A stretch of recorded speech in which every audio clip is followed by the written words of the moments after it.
अस्सलाम वालेकुम, नमस्ते, सत श्री अकाल, हेलो एवरीवन। स्वागत है आपका हमारे YouTube चैनल पर। रेनॉल्ड ग्रीन मशहूर शायर था। अंग्रेज़ी में उसकी कविताओं के कई कलेक्शन छपकर ब्रिटेन ही नहीं बल्कि दुनिया भर में तारीफ बटोर चुके थे। साहित्य के आलोचकों ने उसे अपने दौर का एक मशहूर और बड़ा शायर करार दिया था, घोषित कर दिया था। शायरी के अलावा रेनॉल्ड ग्रीन अपने दोस्तों के सर्कल में अपनी खुशदिली और खुशमिजाजी के लिए भी मशहूर था। रेनॉल्ड की बीवी अपने शौहर के बिल्कुल उलट थी। मियाँ बीवी दोनों के मिजाज में ज़मीन आसमान का फ़र्क था। मिसेस ग्रीन का पारा हर वक्त चढ़ा रहता, किसी से बनती ही नहीं थी।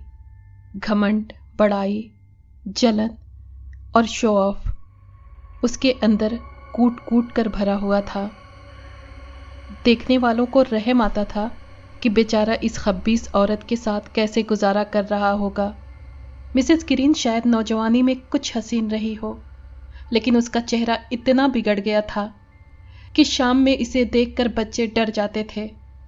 वो अपने शौहर पर पूरी तरह हावी थी और कुछ यूं महसूस होता जैसे रेनॉल्ड उसका हर जायज़ और नाजायज़ हुक्म मानने के लिए मजबूर हो। पहली मर्तबा मैंने मिसेस ग्रीन को देखा तो लंबे चौड़े जिस्म के उस ढेर को देखता रह गया। चर्बी की तहों में वो गोश्त की एक पहाड़ी थी। छोटी छोटी दुश्मनी से भरी आंखें जो गुस्से की वजह से हर वक्त लाल रहती थी। अपने भद्दे हाथों को बार बार नचाकर वो अपनी चमकदार अंगूठियों का दिखावा करती। उसकी बातचीत का पसंदीदा टॉपिक सिफली अमल यानी काला जादू, जादू और काला इल्म था। वो खुद को काले जादू के रहस्यमयी इल्म का माहिर समझती थी। दोनों मियाँ बीवी उत्तरी कार्निवाल के एक गांव सेंट आमेजिद के एक छोटे और अंधेरे मकान में रहते थे। मिसेस ग्रीन काला जादू का अमल करके आत्माओं को बुलाया करती थी और इस हैसियत से आसपास के देहात के लोग अक्सर अपनी ज़रूरतें लेकर उसके पास आते रहते थे। अपने मोटापे के कारण मिसेस ग्रीन दूर दराज गांव का सफ़र नहीं कर सकती थी। बेचारे रेनॉल्ड की शामत आती और उसे अपनी बीवी को मोटरसाइकिल से बंधे एक ट्रेलर में घसीटकर एक गांव से दूसरे गांव ले जाना पड़ता था। वो सीन देखने के लायक होता था। मैंने खुद भी रेनॉल्ड को अपनी बेहद मोटी बूढ़ी खब्बीस बीवी को पहाड़ी इलाकों पर लाते ले जाते देखा था। पीछे बैठी हुई 2.5 मन वजनी मिसेस ग्रीन अपने शायर शौहर को बार बार छतरी से टहोका दिए जाती कि और तेज चलाओ। काले जादू के इस अमल से अनगिनत कहानियां जोड़ी जाती थीं। ये सब कहानियां बड़ी रहस्यमयी और अजीबो-गरीब मालूम होती थीं।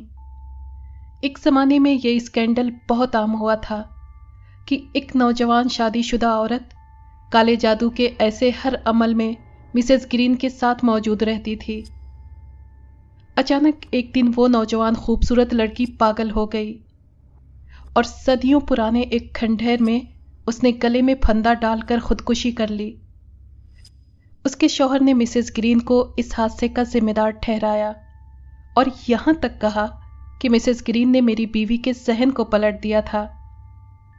अफवाहों की पुष्टि इस बात से भी हुई कि खुदकुशी को एक हफ्ता भी नहीं गुजरा था। मिसेस ग्रीन और उसकी साथी औरतों ने वीराने में काले जादू का अमल किया ताकि बदनसीब औरत की आत्मा से कांटेक्ट किया जा सके। ये और ऐसी कई कहानियां थीं जिन्होंने मिसेस ग्रीन की लोकप्रियता पर बड़ा असर डाला। मुझे भी मिसेस ग्रीन से बेहद नफरत थी। मैं रेनॉल्ड की शायरी का दीवाना था और एक फ़ैन होने की हैसियत से ही उसके घर आता जाता रहता था। रात के वक्त मुझे मिसेस ग्रीन की सूरत देखकर बहुत डर लगता था। आतिशदान की धीमी सुलगती आंच में वो अपनी चमकती हुई अंगूठियों का दिखावा करती। उसका भारी भरकम वजूद पहले से ज़्यादा भयानक नजर आता। यूँ लगता जैसे जंगल में कोई खूनख्वार शेरनी अपने शिकार की बेबसी से खेल रही हो। वो रेनॉल्ड की हसास तबीयत यानी संवेदनशील तबीयत पर बराबर ताने दिया करती थी। माई लव, अपनी कविता जरा गा के सुनाओ, वो फरमाइश करती। घंटों बैठी उसे हुक्म दिया करती कि अपनी फेवरेट कविताएं सुनाए। एक संवेदनशील शायर के लिए ये बात अजाब से कम नहीं कि किसी नाकदरे को अपनी कविताएं सुनाए। ये तो भैंस के आगे बीन बजाने के बराबर था। लेकिन रेनॉल्ड घंटों बैठा उस गोश्त और चर्बी के ढेर को अपनी कविताएं सुनाने पर मजबूर था। मिसेस ग्रीन इस बात को जानती थी, इसीलिए वो उसे चिढ़ाने की खातिर उसकी कविताएं सुनती रहती थी। आखिर सुनते सुनते थक जाती तो अपने भारी भरकम वजूद को धकेल कर सोफे से उठाती और उससे कहती, बहुत खूब, जवाब नहीं। जब मैं इस दुनिया से चली जाऊं तो मेरी मोहब्बतों के नाम एक कविता जरूर लिखना। अब मैं आराम करने जा रही हूं, जरा मुझे सहारा दो माई लव। ये देख देख कर मेरा जी उड़ता था कि रेनॉल्ड जैसा संवेदनशील जवान शायर अपनी उस दुगनी उम्र की बीवी का बोझ लादकर उसे बेडरूम तक पहुंचाता।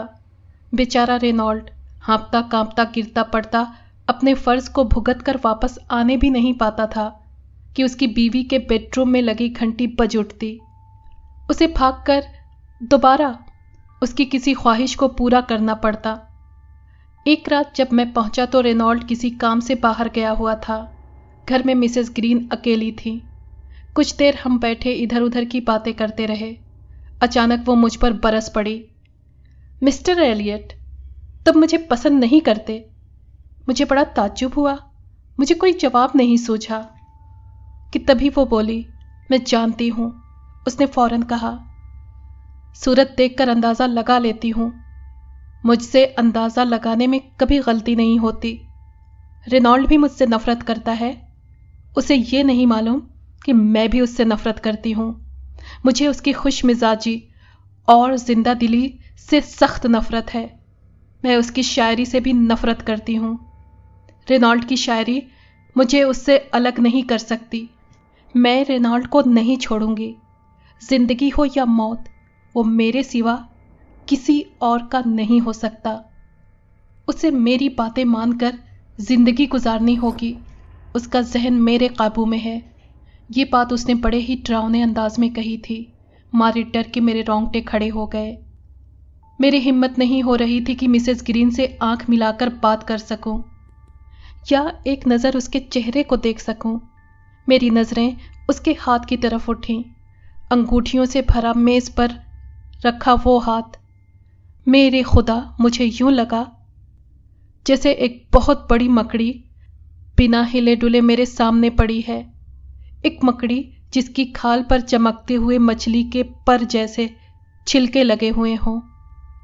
उसी लम्हे रेनॉल्ड कमरे में दाखिल हुआ और वक्ती तौर पर मेरा डर खत्म हो गया।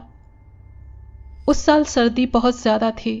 जनवरी में मिसेस ग्रीन पर कपकपी छाई और सर्दी के असर से उसे निमोनिया हो गया। 3 दिन के अंदर अंदर मिसेस ग्रीन चल बसीं। कफनाने से पहले मैंने मैयत देखी थी और वो नज़ारा भी नहीं भुला सकता। उसके चेहरे पे मरने के बाद भी सुकून की कोई निशानी नहीं थी। आखिरी भयानक हिचकी उसके चेहरे पर जमकर रह गई थी और उसकी आधी खुली हुई पथराई आंखें, यूं महसूस हो रहा था जैसे हमें घूर कर देख रही हों।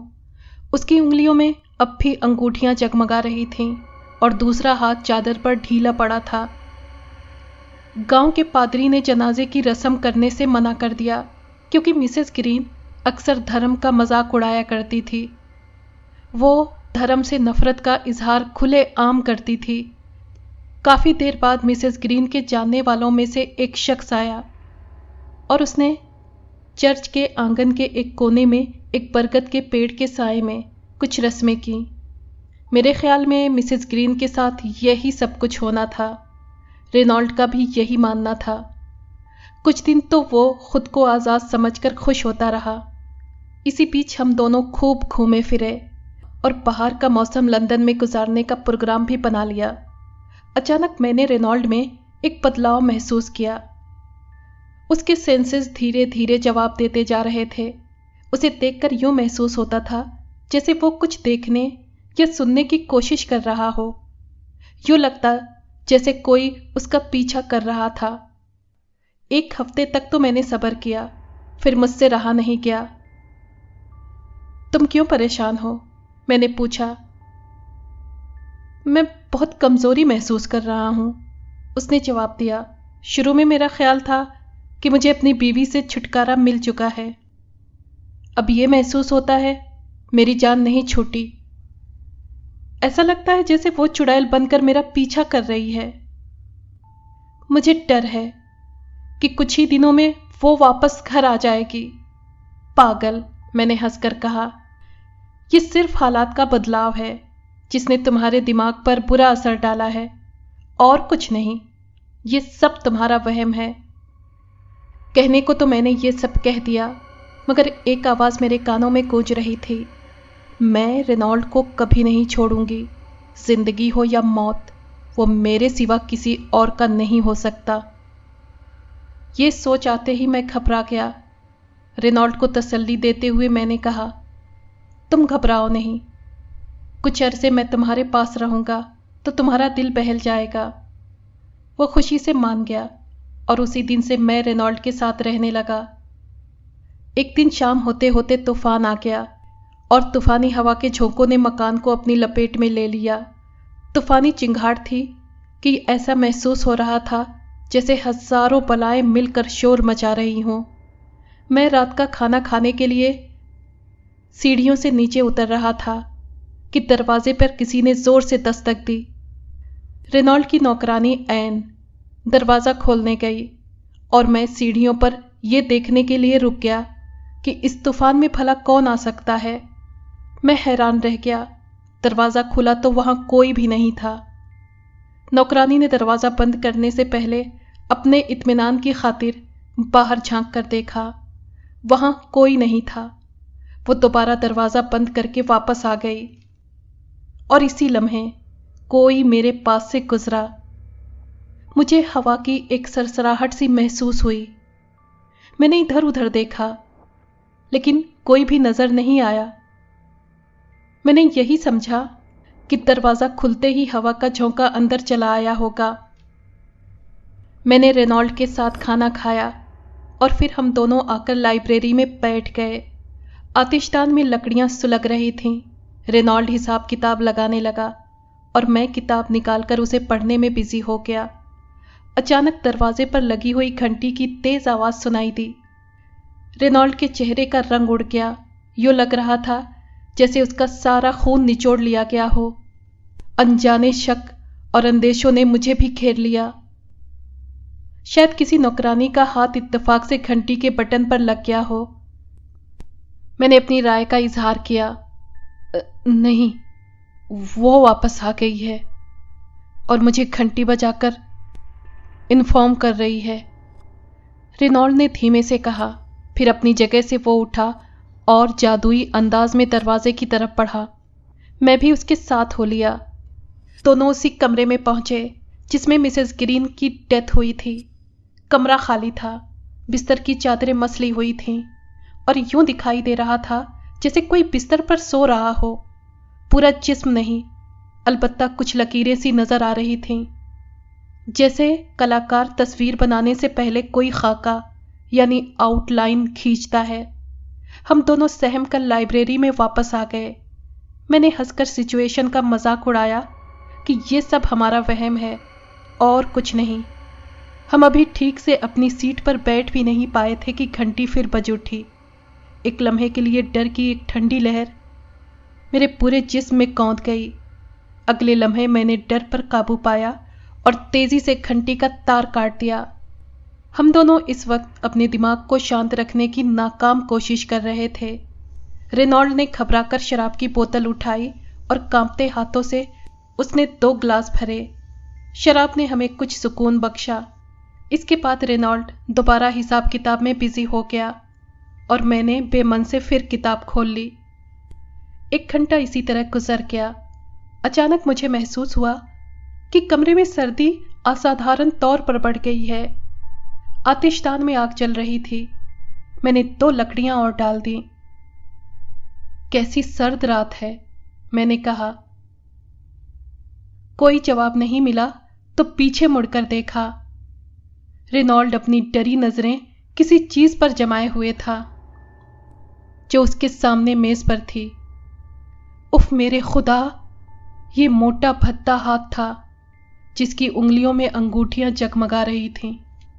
कुछ देर तक हम दोनों उस डरावने हाथ को देखते रहे, बेहिस्सो हरकत, बिना हिले डुले जमे हुए। और फिर अचानक मैंने अपने हाथ में ली हुई किताब उस बेढंगे हाथ पर दे मारी। फौरन वो हाथ गायब हो गया।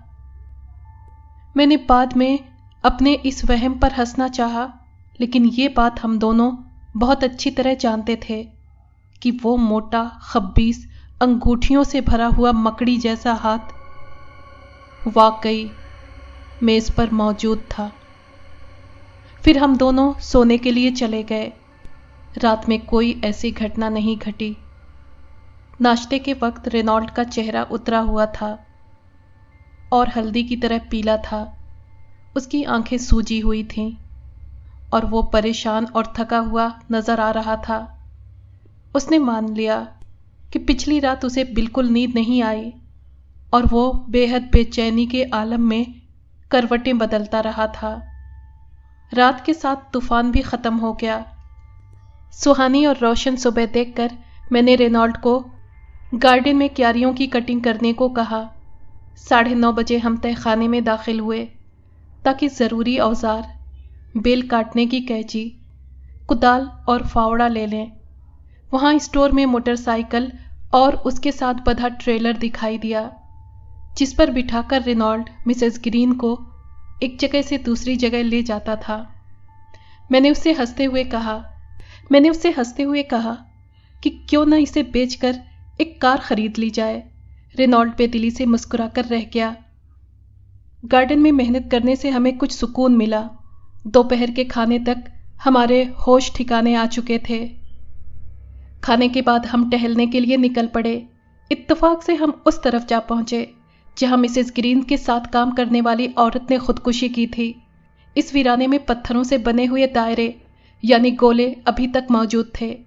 शाम होने लगी थी। रेनॉल्ड ने कहा कि इस दायरे को अच्छी तरह देखा जाए।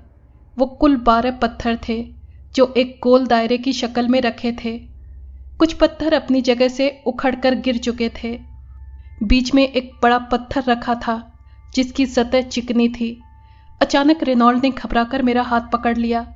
उसने दायरे से बाहर एक तरफ इशारा किया। पहले मैं समझा कि कोई पत्थर होगा, फिर उस चीज ने अपनी जगह से हरकत की। ये एक भारी भरकम जिस्म का साया था और उसने सफेद लबादा पहन रखा था। अचानक ड्रेस में से एक हाथ निकला। उंगलियों में अंगूठियां जगमगा रही थीं। जैसे ही हमने उसकी तरफ देखा, साये की शक्ल फिजा में इस तरह घुल गई जैसे धुआं उड़ जाता है। ये देखकर हम सर पर पांव रखकर भागे और भागते रहे, यहां तक कि हमने बड़ी सड़क पर आकर दम लिया। घर पहुंचे तो हमारी सांस फूल रही थी और हम दोनों पूरी तरह डर गए थे। मेरा ख्याल है कि कल पादरी की मदद ली जाए ताकि इस दहशत को दूर किया जा सके। मैंने आइडिया दिया, लेकिन रेनॉल्ड इतना डर चुका था कि उसे चुप सी लग गई थी। रात का खाना बेदिली से खाया क्योंकि भूख बिल्कुल नहीं थी, इसलिए खाने की मेज पर से हम जल्द ही उठ खड़े हुए। बाद में हम दोनों लाइब्रेरी में आतिशदान के आमने सामने बैठ गए, जैसे किसी नए हादसे या घटना का इंतजार कर रहे हों।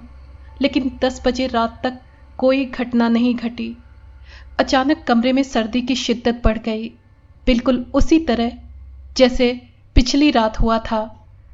आतिशदान की चिमनी में से कोहरा नीचे की तरफ आता दिखाई दे रहा था और फिर एकदम वही मोटा भद्दा उंगलियों से सजा हाथ दिखाई दिया। वो हाथ हवा में कुछ देर लहराता रहा और फिर रेनॉल्ड के कुर्सी के हत्थे पर धीरे से आकर टिक गया। रेनॉल्ड की रगों में खून जैसे जमकर रह गया हो। उसकी खिक्की बंध गई। मैं उसके मुकाबले कुछ कम डर रहा था, मगर यूं लगा जैसे कई सदियां बीत गई हों। तब कहीं जाकर मैंने हिम्मत से काम लेकर भूत प्रेत और खब्बीस आत्माओं को भगाने का अमल याद किया और डरते डरते ये अल्फाज दोहराए, अलविदा ए शैतानी चीज़, खुदा के नाम पर जिसने सारी दुनिया बनाई। ये अल्फाज अभी पूरी तरह से कहे भी नहीं थे कि हाथ गायब हो गया। लेकिन रेनॉल्ड बेहोश होकर गिर पड़ा था। नौकरों की मदद से मैंने उसे बिस्तर पर पहुंचा दिया। मैं उसके सरहाने कुर्सी डाले बैठा रहा, फिर अपने कमरे में चला गया। मुझे नींद आ रही थी, इसलिए मैं सो गया। आधी रात के बाद एक आवाज़ से अचानक मेरी आंख खुल गई। किसी ने जोर से मकान का दरवाज़ा खोला था। हड़बड़ाकर मैं उठा और खिड़की की तरफ बढ़ा कि बाहर झांक कर देखूं। चांदनी रात थी। रेनॉल्ड दिखाई दिया। क्यारियों पर वो पैदल चला जा रहा था। यूँ महसूस हो रहा था जैसे कोई अनदेखा शख्स उसे रास्ता बता रहा हो या कोई नज़र न आने वाली चीज़ उसे रास्ता दिखा रही हो। गौर से देखने पर मेरी आंखें हैरत से खुली की खुली रह गईं कि रेनॉल्ड का हाथ एक मोटे भद्दे हाथ ने पकड़ रखा था और उस हाथ की उंगलियों में सजी अंगूठियां चांदनी में जगमगा रही थीं। वो हाथ मिसेस रेनॉल्ड का ही था। दहशत और डर के मारे मैं अपनी जगह बेहिस्सो हरकत खड़ा रहा। फिर मैंने बेचारे रेनॉल्ड को दरवाजे वाले तहखाने में दाखिल होते देखा। थोड़ी देर बाद मैंने देखा कि वो मोटरसाइकिल धकेलता हुआ बाहर निकला। मोटरसाइकिल के साथ बंधे ट्रेलर में एक भारी भरकम वजूद अपने चेहरे पर नकाब डाले कफन लपेटे बैठा था। बाहर निकलकर रेनॉल्ड ने मोटरसाइकिल स्टार्ट की और फाटक की तरफ गाड़ी चलाने के लिए खास रास्ते पर वो तेजी से मोटरसाइकिल दौड़ाता बाहर निकल गया। ट्रेलर में बैठे हुए कफन वाले मुर्दे ने अपनी अंगूठियों से सजे हुए हाथ से कई मर्तबा रेनॉल्ड को टहोका दिया। मुझे वहां खड़े हुए कितना वक्त गुजरा इसका एहसास नहीं रहा।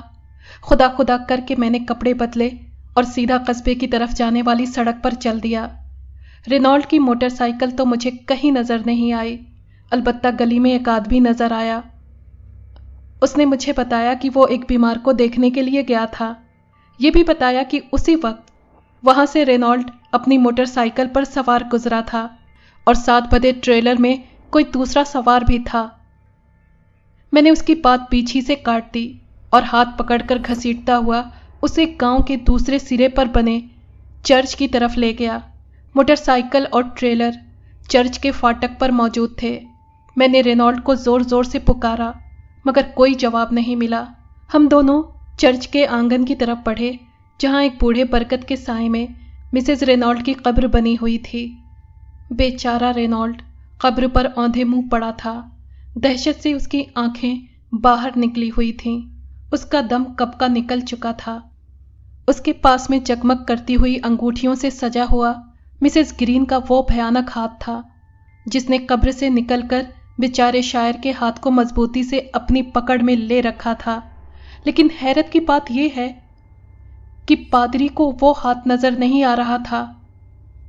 उसने मुझसे सिर्फ इतना ही कहा, हाँ, बेचारा रेनॉल्ड अपनी बीवी की मौत का सदमा बर्दाश्त नहीं कर सका और आखिरकार उसने उसकी कब्र पर जान दे दी। अगर आपको ये कहानी पसंद आई है तो प्लीज़ लाइक और शेयर करें और कमेंट बॉक्स में अपनी राय का इजहार कीजिए। अगर आपने हमारे चैनल को अभी तक सब्सक्राइब नहीं किया है तो प्लीज़ सब्सक्राइब कर लें और बेल आइकन को प्रेस कर दें ताकि आने वाली हर कहानी का नोटिफिकेशन आपको मिल सके।